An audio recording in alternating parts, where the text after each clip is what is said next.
नमस्ते। ये है day 4 of our journey of our Dwarka Somnath trip. Actually आज रात को हम लोग निकलने वाले हैं सोमनाथ के लिए, तो सोचा क्यों ना सुबह जाके फिर से संगम देख के आए, जहाँ पे गोमती नदी और अरेबियन सी एक साथ मिल रहे हैं। तो फिर हम लोग सुबह सुबह रेडी होकर निकल गए। तो हम लोगों ने ऑटो ले ली थी धर्मशाला के बाहर से, और देखिए जाते जाते कितने सारे गली में कि बहुत सारे धर्मशाला दिखे। तो एक्चुअली अभी सीज़न का टाइम है, तो इनके रेट्स भी बहुत ज़्यादा होंगे। तो हमने भैया को बोला था, जो ऑटो के भैया थे, तो वो ड्राइवर भैया को बोला था कि भैया एटलीस्ट मंदिर के पास या फिर हम लोग को यहाँ तक संगम देखने जाना है, तो आप नियर बाई छोड़ना। तो ये देखिए उन्होंने हम लोग को परफेक्टली वहीं पे आके छोड़ दिया। और सबसे पहली जो दर्शन हुई वो है भगवान जी की मूर्ति की। तो वहाँ पे भी ऐसे भगवान की मूर्ति बनाई गई थी। और तभी जब हम लोग गए थे सुबह को, तो हाई टाइड आया हुआ था। तो देखिए कितना भर गया है नदी, और वो दूर से दिख रहा था सुदामा सेतु, जो कि बंद था। उस दिन भी हम लोग सोचे कि अगर खुला रहेगा तो जाएंगे, पर नहीं हुआ। तो यहाँ घाट में सब कोई ऐसे नहा रहे थे और टाइड भी आया हुआ था। देखिए कितनी सारी मछलियाँ एकदम सीढ़ियों तक आ गई है, जहाँ पे मतलब कल शाम को जब हम लोग थे तो टाइड आया हुआ था, पर इतना मतलब इधर तक ही पानी आया था, पर शाम की टाइम थी ना, तो मछली वछली ये सब नहीं देखने को मिली। और लोग अंदर जाके नहा रहे और मछली यहाँ सीढ़ियों के पास आके खेल रहे हैं।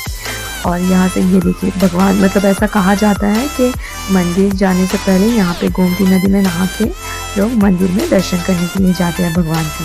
और वो जो सामने दूर से दिख रहा है वो है समुद्र नारायण मंदिर। तो हम लोग भी उसी मंदिर के लिए निकल पड़े। एक्चुअली हम लोग को जहाँ पे ड्रॉप किया था भैया, वो बहुत दूर नहीं था यहाँ से। तो फिर हम लोग फिर से निकल के, और देखिए कितना सुंदर, कितना प्यारा लग रहा है, और पूरा ब्लू कलर का। इतनी हाई वेव आ रही थी, वेव भी इतनी तेज़ से आ रही थी, पूरा एकदम पानी मतलब ऊपर तक आ रहा था। ये देखिए कितना डेयरिंग काम है। ये मंदिर के पीछे वाला हिस्सा है जहाँ पे लोग जाके बैठे हुए हैं। तो हम लोग पहुँच गए मंदिर। तो फिर हम लोग जाएंगे अभी दर्शन करने के लिए। बहुत पुरानी मंदिर है, पर हाँ इसको अभी थोड़ा थोड़ा करके रेस्टोर किया जा रहा है, टाइल्स वाइल्स लगा के। अंदर से बहुत सुंदर दिख रहा था, पर हाँ जो बहुत पुरानी है ये बिल्डिंग, वो बाहर से भी आपको देखने को मिलेगा। और ये देखिए दाएं तरफ अगर आप देखेंगे ना, तो बहुत मतलब जब बनी हुई थी तभी का है वो अभी। और सीढ़ियाँ वीढ़ियाँ ये सब अभी थोड़ा सा टाइल्स वगैरह मार्बल देके अभी भगवान की ये सब बना रहे हैं। ये देखिए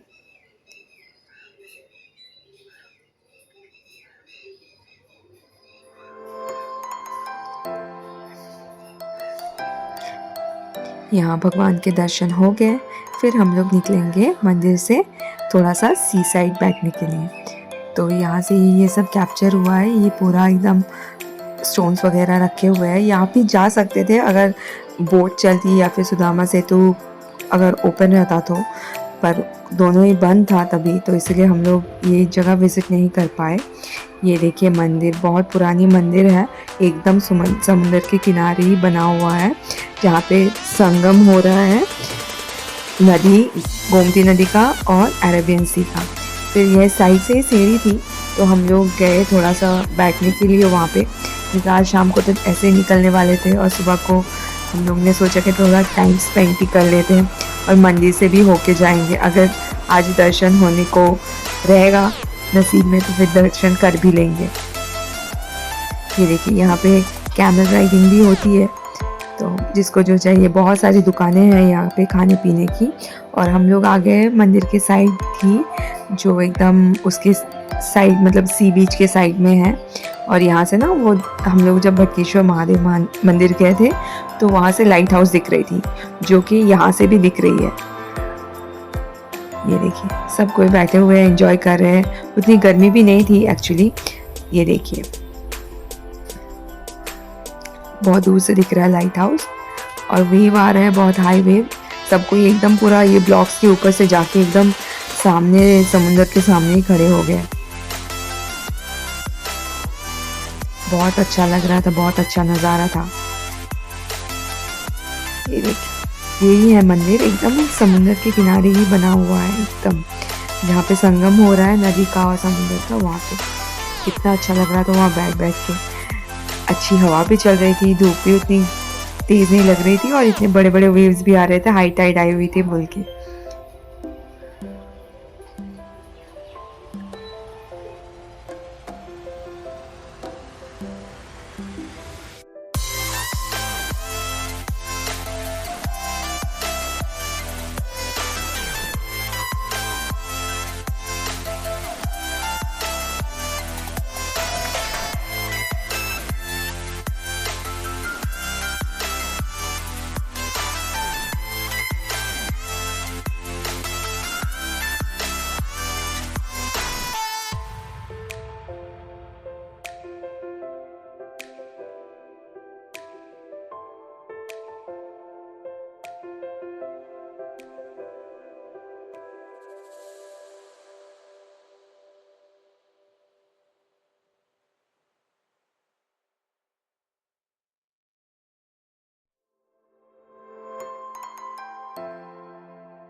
अभी जाने का टाइम आ गया है तो हम लोग फिर निकल पड़े और जाते जाते हम लोगों को दिखा ये ब्रह्म कुंड, जो हम लोग कल शाम को जब निकल रहे थे तो देखा था, पर अंधेरा हो गया था और लाइट भी उतनी नहीं थी, तो हम लोग नहीं विज़िट कर पाए, उतने अच्छे से देख नहीं पाए, बाहर से ही होके चले गए थे। तो सुबह सोचा कि चलो यही रास्ते से होके जा रहे हैं तो ब्रह्म कुंड होके ही जाए।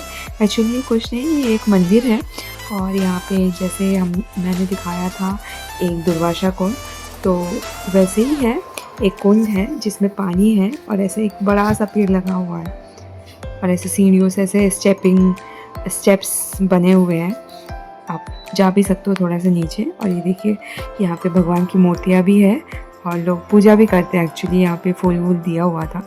और ये है सीढ़ी द्वारकाधीश मंदिर जाने के लिए, ये दूसरा रास्ता है, यहाँ से भी आप जा सकते हो। जो लोग नहा के गोमती नदी से होके जाते हैं वो लोग इधर से ही होके जाते हैं। हम लोग ने दूसरा रास्ता लिया था जाने के लिए, एंट्री के दूसरा वाला भी एक रास्ता है। और जो हम लोगों ने विटनेस किया तभी लौटते हुए कि ये जो ध्वजा है ये चेंज हो रहा है। एक्चुअली ये दिन में 6 बार चेंज होता है। जिनकी मन्नत वगैरह भी रहती है वो लोग भी यहाँ पे ध्वजा देते हैं, पर उनके लिए शायद उनका वेट टाइम 8 साल भी हो सकता है, 10 साल भी हो सकता है, 12 साल भी हो सकता है, जबकि यहाँ पे ध्वजा दिन के 6 बार चेंज होता है। तो we got to witness one of the most memorable moment in this particular place, in this holy place.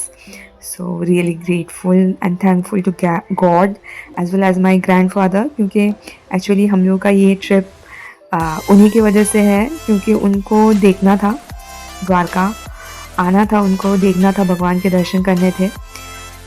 तो हम लोग ने भी सोचा कि चलो अगर उनकी मन की इच्छा है तो जाते हैं मंदिर, देखते हैं। तो वो भी बहुत खुश थे। बहुत सारे लोग यहाँ पे खड़े होकर देख रहे थे ऐसे ध्वजा कैसे चेंज हो रही है।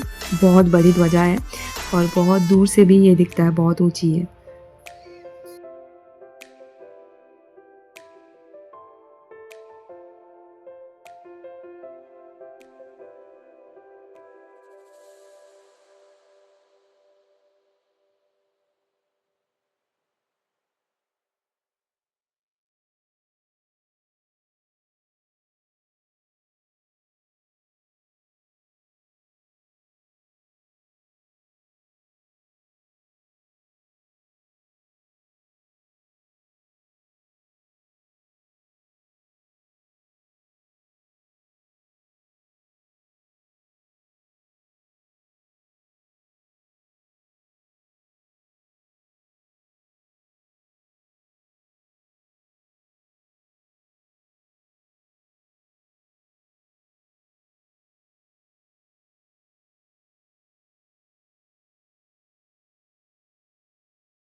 और फिर हम लोग मंदिर के पास से ही होके निकल रहे थे, तो देखा, सोचा कि चलो मंदिर एक बार होके आते हैं, पर नहीं हो पाया क्योंकि बहुत भीड़ थी, बहुत ज़्यादा भीड़ थी।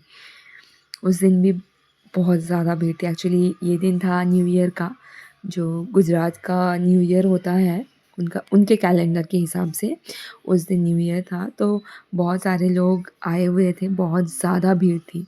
मतलब पहले वाले दिन से भी आज बहुत ज़्यादा क्राउड थी। ये देखिए ऐसे बहुत सारे वॉल पेंटिंग्स ऐसे बने हुए हैं। और फिर हम लोग गए थोड़ा-सा खाना खाने, क्योंकि लंच टाइम भी हो गया था, 12 साढ़े 12 तो बज ही गए थे। तो और मेरे नाना जी का बर्थडे भी था, तो हम लोगों ने सोचा कि चलो उनको कुछ अलग खिलाया जाए, अपार्ट फ्रॉम द गुजराती थाली। तो वी ऑप्टेड फॉर कठियावाड़ी। तो यहाँ पे ये देखिए, बहुत एन्जॉय करके खाया। 5 वैरायटी के तो ऐसे अचार ही थे, उसके साथ चावल, पापड़, रोटी, 4 टाइप की सब्जियाँ, दाल, मिठाई, छाछ, सब था। तो this was his birthday treat. Apart from that हम लोगों ने केक भी कट की, उनका बर्थडे भी सेलिब्रेट किया। ये तो उनके लिए एक्चुअली सरप्राइज़ था, क्योंकि उनको भी नहीं पता था कि हम लोग बर्थडे केक लेके आने वाले हैं। But yes, he did enjoy, and on his birthday he got to witness the most holiest place, one of the क्या बोलते हैं उसको, चार धाम। चार धाम में से उनके 3 धाम तो पूरे हो ही गए। तो जगन्नाथपुरी भी हो गई, रामेश्वरम भी हो गया, द्वारका भी हो गई, पुरी भी हो गई। तो अभी उनका मन था कि द्वारका आए, तो it was just for him कि हम लोग यहाँ पे आए थे और बहुत एन्जॉय किया। उनको भी बहुत बहुत अच्छा लगा, at least we could do this, we are really happy. And he also did enjoy his birthday along with the travel. And वो बोल रहे थे कि अभी भी तुम लोग को याद है, इतनी सारी चीज़ें चल रही है, हम लोग घूमने फिरने आए हैं। तो एक्चुअली हाँ, कैसे भूल सकते हैं, उनका बर्थडे है, तो दिस इज़ समथिंग इम्पॉर्टेंट।